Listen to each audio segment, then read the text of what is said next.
Welcome to Tabletop Battle Adventures, D-Day 0630 hours, turn 13.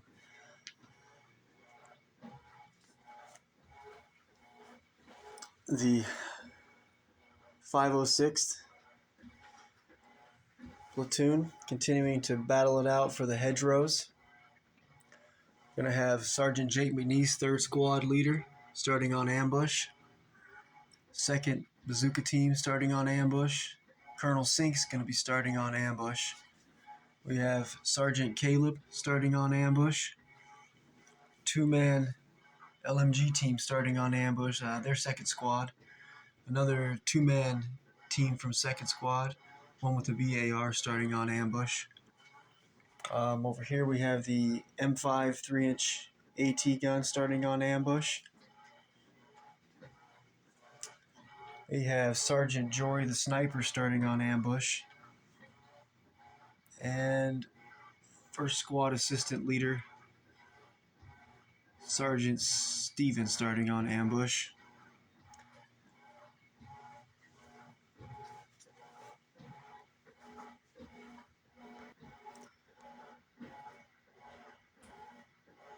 Sixth Fallschirmjäger Sergeant Neiman, sniper, in the attic of building in the center.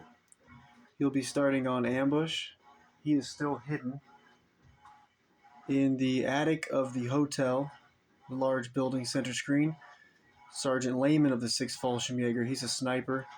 He has been spotted, and he will also start on ambush. Also for the Germans, starting on ambush, we have 6th Fallschirmjäger, 1st Section Assistant Leader, Sergeant Jarl, starting on ambush. We have Sergeant Ronald's half-track starting on ambush. The 1st Lieutenant Eulander starting on ambush in his Puma. Over here, Sergeant Martin, 1058 3rd Section Leader, with 1 rifleman with him starting on ambush. In the center here, Sergeant Michael, who is the 1st Section Leader of the 1058. He'll be starting on ambush. He has the detonator, and he has set explosives on this bridge. Right next to him, we have 1st Section LMG team. They're starting on ambush in the corner there.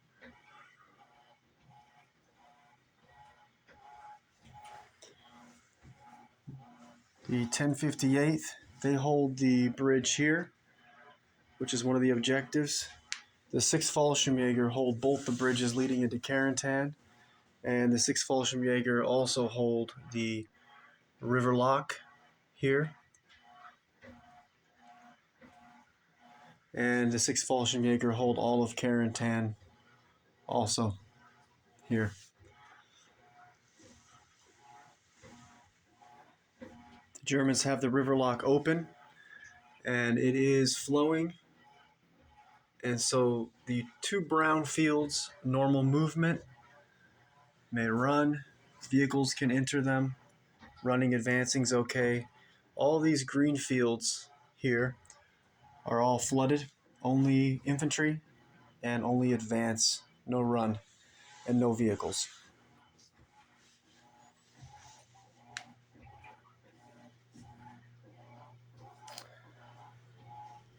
Here, in the farm headquarters of the 1058th Grenadiers, 1058 Sniper starting on ambush, and the 3rd section of the 1058, the LMG team center window, also starting on ambush.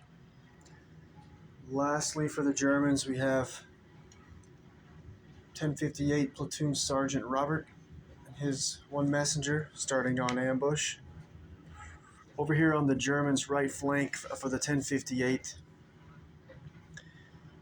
the well, the first squad of the 506th and some of second squad and a few heavy weapons teams, they have finally been able, after heavy losses, been able to whittle the Germans down to where there's now it's just the 1058th First Section LMG team who has a mortar zeroing in on them, which is the medium mortar here of the 506th.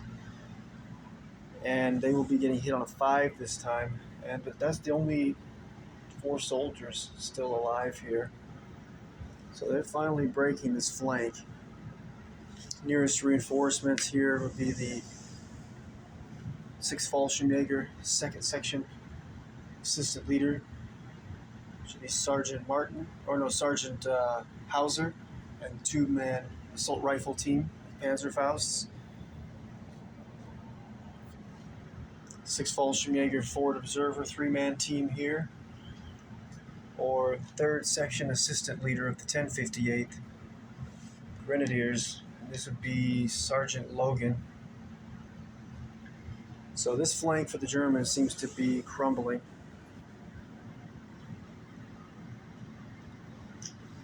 Besides the units for Germans and U.S. forces mentioned, starting on ambush, the rest of the order dice, which in total for both this hedgerow and Carentan table,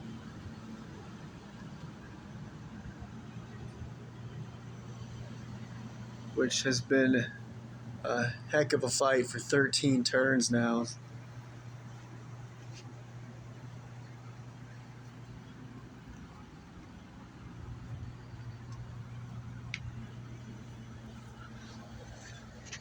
And this is the first turn 0630 hours, turn 13, that the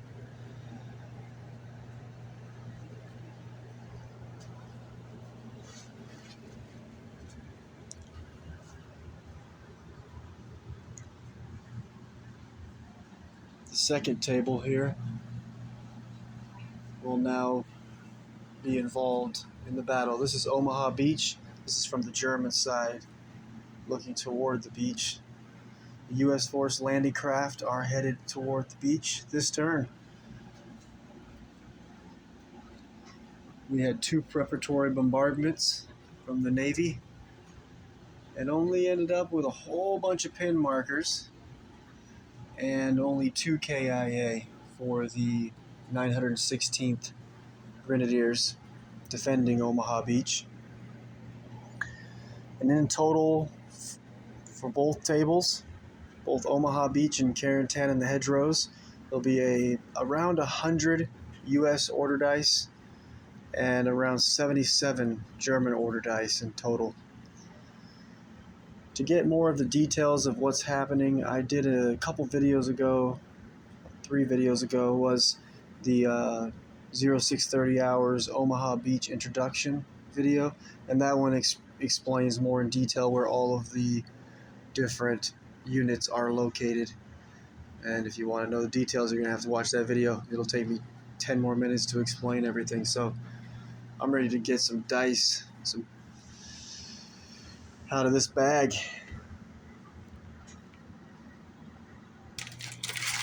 First dice, 0630 hours. Oh my goodness. Biggest battle I've ever seen. First dice will go to U.S. forces. Before this first dice, we're going to have a roll-off between German forces and U.S. forces. We're going to have some ambush interrupts. And the M5 3-inch AT gun has had 1-man KIA this last turn. He was picked off by Sergeant Neiman,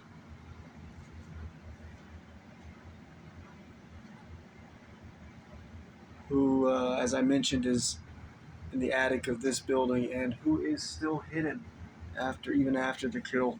Every time a sniper fires, the target rolls a d6, and on the first shot on a 6, he's spotted. or the target spots them, and then the next turn on a 5. So this turn will be spotted on a 5. So I think we're gonna want to. And Sergeant Travis's gunner was picked off this past turn, 0600 hours, by Sergeant Lehman of the 6th Fallschirmjäger, the other sniper, who's in the attic of the hotel, and he was able to kill the gunner, but he was spotted on a roll of 6. But he has decided to hold his position, so he's going to start on ambush, and he will be able to be targeted. So we're going to have a roll off. Lot of reasons for both Germans and U.S. to want to win this ambush roll off. So let's see who's going to get to act first this 0630 hours. U.S. forces are the green dice. U.S. wins the ambush roll off. Just a side note for anyone who has just randomly started watching this epic battle. The green D6s on the battlefield represent the grenades held by each soldier or group of soldiers. And the brown D6s, let's see if we find one here. There we go. Represent the grenades held by the Germans. When soldiers killed, the grenades do not disappear. They simply are laying there next to the soldier. I'll go over where the commanders are. In the second floor of this complex here is the platoon leader of the 1058th Grenadiers, and that is First Lieutenant Kreutner. Positioned in the church center screen, connected to the tower, but in the main church building is the 6th Fallschirmjäger commander, Major von der Heid. Moving over to take command of this German left flank is the commander of the 6th Fallschirmjäger platoon, and that is First Lieutenant Reese, center screen. I already mentioned Platoon Sergeant Robert of the 1058th, positioned in the hedgerow in ambush. And for the U.S. forces, here we have Platoon Commander Captain Carey. I already mentioned Colonel Sink in the hedgerow starting on ambush, and already mentioned Platoon Leader First Lieutenant Corey in the hedgerow here. Okay, for this ambush roll off, let me think about what's going to happen first. Most likely we'll be only staying on the D-Day, on the hedgerow and Carentan table, because the Germans here at Omaha Beach are mainly going to need to get rid of these pin markers, and the U.S. forces, no hurry in hitting the beach here, so I think we're going to mostly be focusing on ambushes for tonight's fight. Another side note, I already mentioned that the medium mortar for the 506th is going to be hitting the 1058 1st Section LMG team on a 5 this turn. Sergeant Travis also has a mortar dropping rounds on his scout car from the 6th Fallschirmjäger medium mortar team positioned in the church courtyard, and they'll be hitting him on a 4 this time. With him being open top, that could prove fatal. So for the first ambush roll-off, I don't think the 506 is in any immediate danger here. Everyone in the hedgerows is hidden unless they fired a weapon or been spotted in previous turns. As of now, all of the 506 soldiers are hidden on this side of the battlefield, so there's no real pressing ambushes to address here. Here in the center, all of these U.S. soldiers are also hidden. The hedgerows block line of sight, and if you're in the hedgerow facing into the fields, you can see out normally. If opposing soldiers are in the hedgerow, it's a 4-inch visibility looking into the hedgerow. So you can't see through the hedgerow very easily. These are thick hedgerows. So I think the most pressing is here on the left flank for the 506, where we've got the mortar zoom, hitting Sergeant Travis on a 4. Plus we've got the sniper who already took out his gunner. So I think the first ambush is going to be right here. First squad assistant leader Sergeant Steven will spring his ambush. He's going to get a fire order, and I think he is going to. He's gonna from his ambush. He's actually going to advance forward and open fire on the. I think this LMG team is actually hidden. I don't think they've ever fired, because I think that the medium mortar was just firing on the spot. I'd have to watch one of the other videos, but I'm not. So, all right, what we're gonna do is we're gonna allow him to fire at the LMG team. So he's gonna, from his position on ambush, he's going to move up in between the one survivor, the gunner of the second MMG team here. He's gonna move up in between them and the first squad LMG team there. And from ambush, I do allow units to advance or to go down or to fire order. They just can't run from ambush. So he's going to advance forward in between those two units and shoot at the LMG team here from 1058. But before he does that, he's going to pull an order dice, and he's going to give that order to the platoon leader, First Lieutenant Corey. Sergeant Steven is going to advance up. He's given First Lieutenant Corey order dice, who will receive a fire order, and he'll pull 2 dice also out of the bag. Sergeant Steven's going to need, he advanced forward. He is going to need, he's under 12 inches, and he is going to need a 3 normally, but it'll be hard cover. So he's going to need 5s to kill these, to hit these Germans. Let's see what he can get. He's going to get a hit. He's going to put a pin marker on them. He's going to get the hit. Let's see if he can take out one of these first section LMG team members. He does.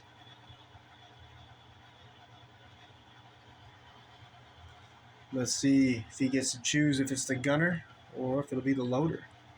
It's going to be the loader. Okay, we've got the platoon sergeant nearby. So we're going to do a morale check with the man getting killed next to him. It'll be a 10 and under for this morale check. He's going to pass. He's not running away. Courageous.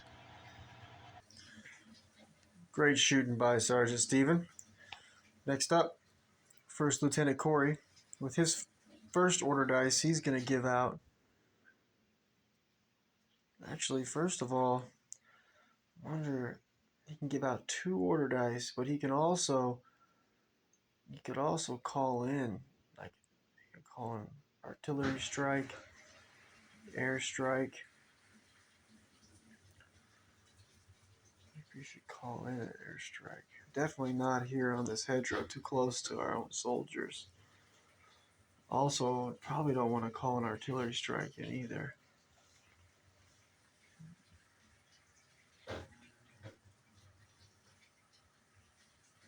Think about that for a second. But he's going to go ahead and order the 57 millimeter. Oh, I don't know if that guy can shoot. So I think first he's actually going to order Sergeant Travis's scout car to to pull back. That way the 57mm AT gun can have a shot. I'm hesitant to race him across the bridge with, I don't think there's anybody here with a Panzerfaust, though. Let's see.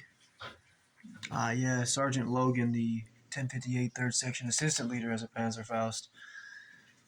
The next closest is these two men here. But if he races across that bridge, Sergeant Michael, the 1058 1st Section Leader, he'll be able to spring his ambush and blow the bridge with him on the bridge. So probably not. So we'll go ahead and pull him back. And let's see how many pin markers this man's got.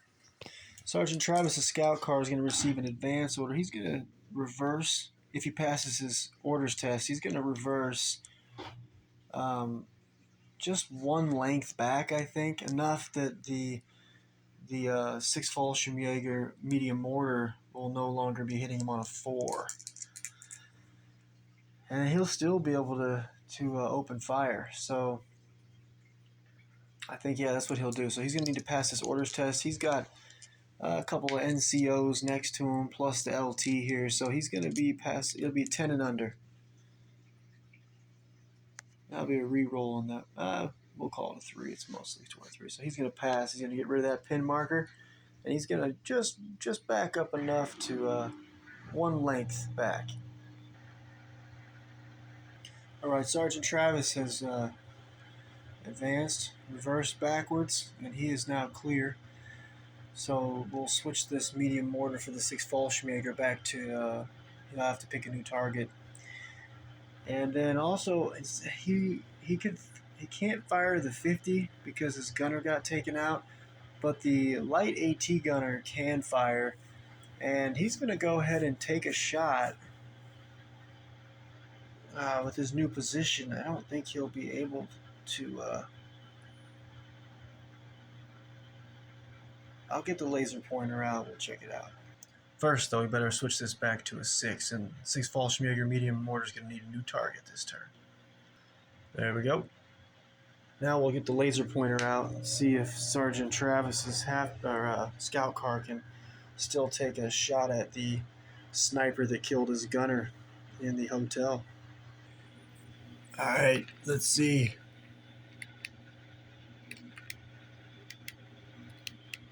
Of course, run out of batteries.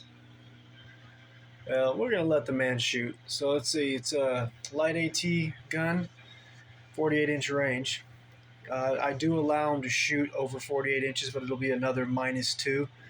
So that's going to be a -1 for past 24 inches. And so that'll be 4 and then -2. So he's going to need a 6 to hit Sergeant Lehman of the 6 Fallschirmjäger, the sniper in the attic here. So looking for a 6. Ooh, should you go down? No, he's not. He can't do anything about it because he's shooting a spot. So he's gonna need a 6 to hit the sniper who killed his gunner. Oh, he lands it. So Sergeant Travis' scout car with the lucky roll of a 6, and he does hit Sergeant Lehman of the 6th Fallschirmjäger in the attic. So that's going to be D3 pins. Whoa. Who's in charge of this camera? So that's going to be D3 pins. He's only going to get 1 pin.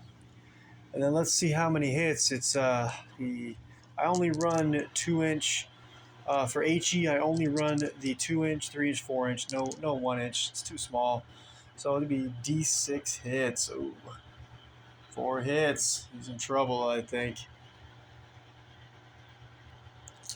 And he's going to be dead. Anything, it'd be anything but a... Would that be anything but a 1? Damn, I should have moved that sniper. Now he's dead. Pretty much. Let's see. Oh, yeah. He's dead 3 times. All right, Sergeant Travis, sweet revenge. Killed his gunner. Now the sniper headed to the afterlife. Ah, damn, in my excitement, I forgot about him moving. This particular scout car does not have the um, was a gyro stabilized. Basically, would allow him to ignore the -1 for moving. So that 6 is not going to kill the damn sniper. So let's see. If he rolls another 6, though, then he would get a 7. So let's see if he can pull it off. Oh, okay. Well, pretend he didn't die. So it's going to be a miss. Oh, man. So the revenge is cut short. God damn. Okay, well, let's see where he's going to miss. That's disappointing. All right, let's see where that round's going to end up. So it's gonna fall short 8 inches. Disappointing. So it's gonna hit somewhere around here. Oh man. Okay. Anticlimactic. Sergeant Lehman is not dead.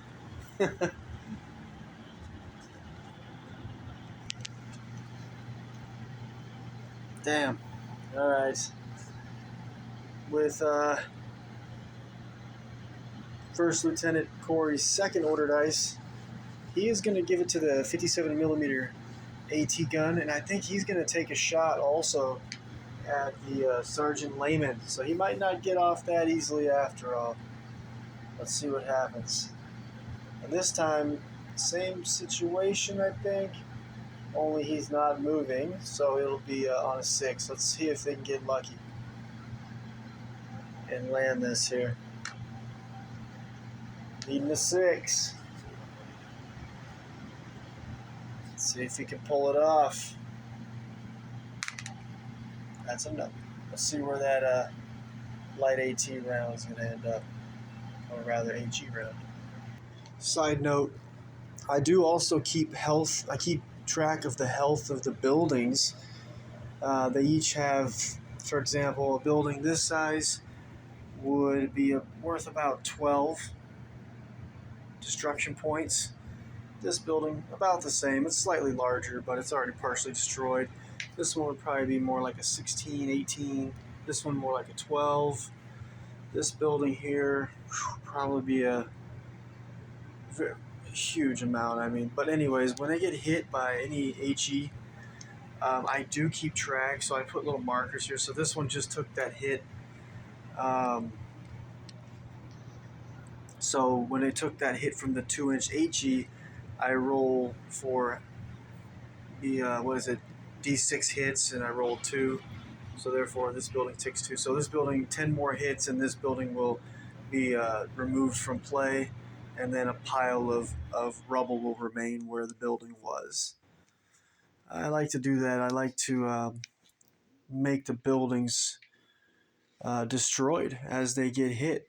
So over here, for example, rewinding, these buildings got really lucky. They didn't get hit, but the building here, the sniper was hit by the first preparatory bombardment, killing the sniper, and so that building's going to take. I forgot to do it, but it's gonna. I might have already put a marker in there, but it'll get a D6 hits, and this building here will be worth about probably 18 destruction points, maybe 20.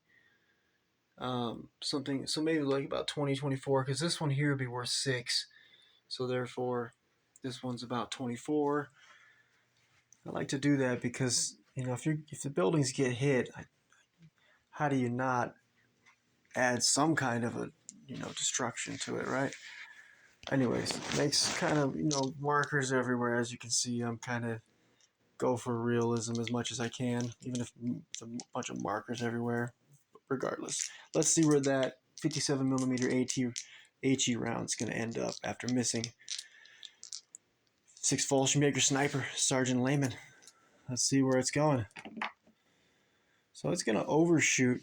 Looks like about 6 inches. So it's going to hit the building. So that's going to be D6 hits. So that's going to take 4 hits on the roof section of the building.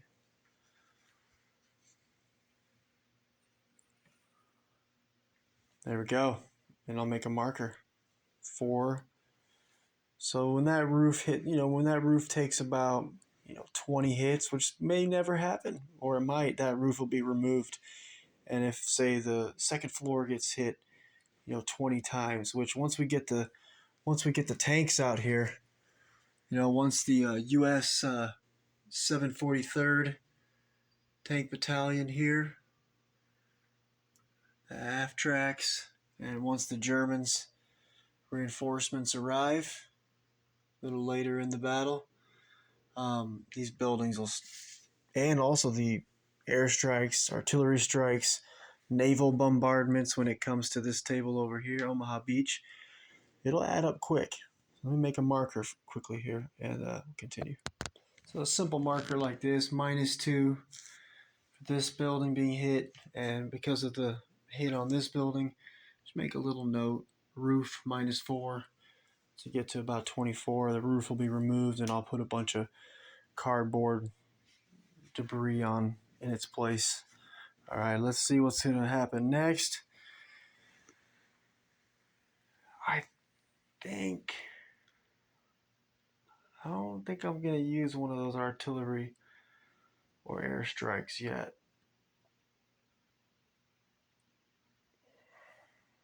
Think about it for a moment. Considering First Lieutenant Corey, this platoon leader here, he's got his radio operator with him, so he can call in airstrikes or artillery strikes. So I was thinking of a way to dislodge these Germans here in this hedgerow. Really strong position, and all 3 units are on ambush, so really can't make a move against them. So I'm thinking about calling in an airstrike on these guys or artillery strike now that it's 0630 hours daylight.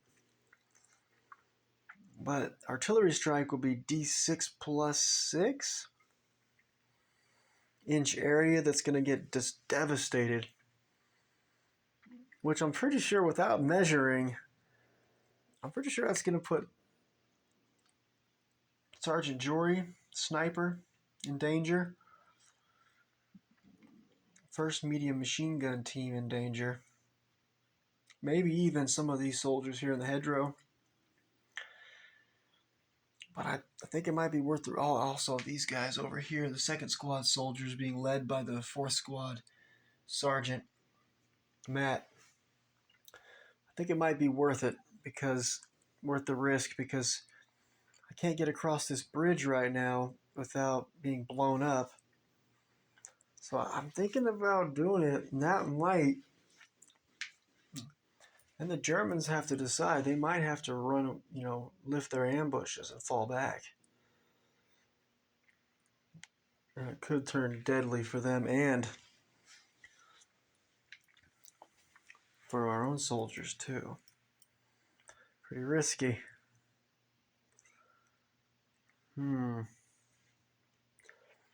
But the alternative is, well, leave them alone.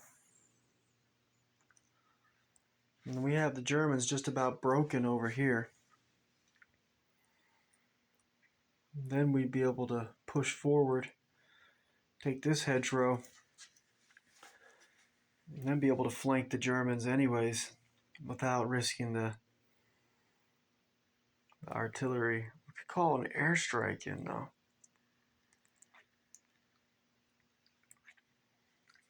I allow the radio operators.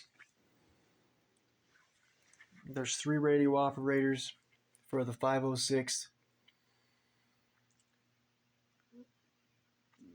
I think there's 2 for the 1058 Grenadiers and 2 for the 6th Fallschirmjäger. And I allow them all to call in airstrikes or artillery strikes. Now the Germans are only going to be allowed 1 airstrike for 12 turns. The U.S. forces will be allowed 1 every 6 turns, and artillery strike every 6 turns. The Germans artillery strike every 6 turns. So I gotta think about it a couple more minutes.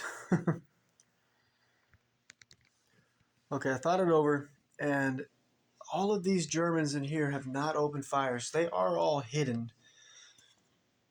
Yet, he could just call the airstrike or artillery strike in on just the hedgerow. But I think since the beginning of the game, I've been playing that you can't fire on a unit that's hidden. I did allow the sergeant to fire on these men here, killing one. However, units had fired from this position during this game, during this battle. So I think first, before he could call in the artillery strike, I mean, it makes sense. You could call it in on a hedgerow.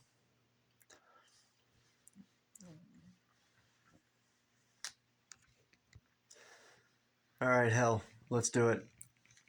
So I think it's safer to call in the airstrike. So platoon leader, First Lieutenant Corey, gonna call in, have his radio operator call in an airstrike on the center of this hedgerow, which by chance happens to be the 1058 First Section leader, Sergeant Michael, who has the detonator for the bridge. So next turn 0700 hours, turn 14, we'll have hopefully a warplane coming to dislodge these Germans from their strong position. That's safer than the artillery barrage, I think. And then they won't be able to use another airstrike for the. Well, I think the U.S. is allowed. Aren't they allowed 2 airstrikes per? So I guess they get 1 airstrike every 6 turns. So they won't be allowed to use another one for 6 turns once this one arrives. So I'll get a marker placed.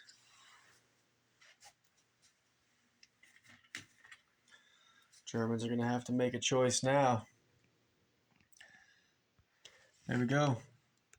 Ooh, airstrike coming for the center of that hedgerow.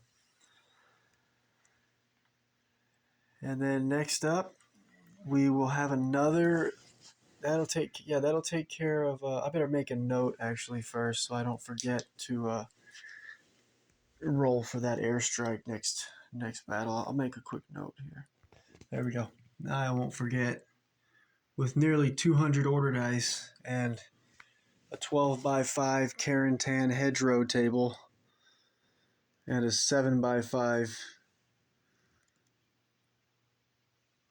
Omaha Beach battlefield. I gotta make a lot of notes. There's a lot to remember. So we got an airstrike coming in on this hedgerow. Oh boy, what the Germans gonna do?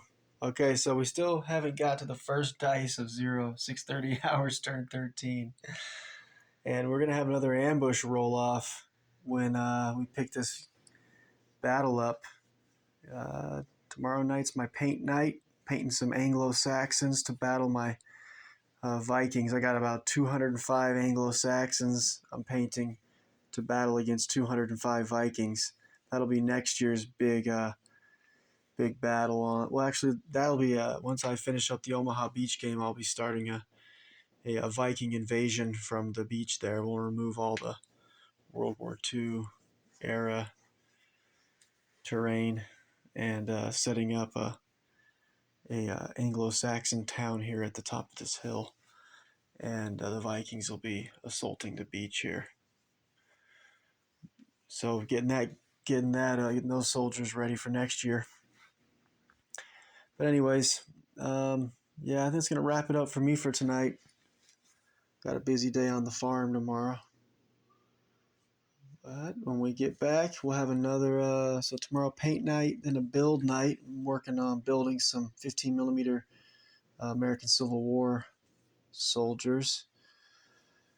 And so yeah, it'll be paint night, build night. So third night from now, we'll get back here and have another ambush roll off. Catch you next time.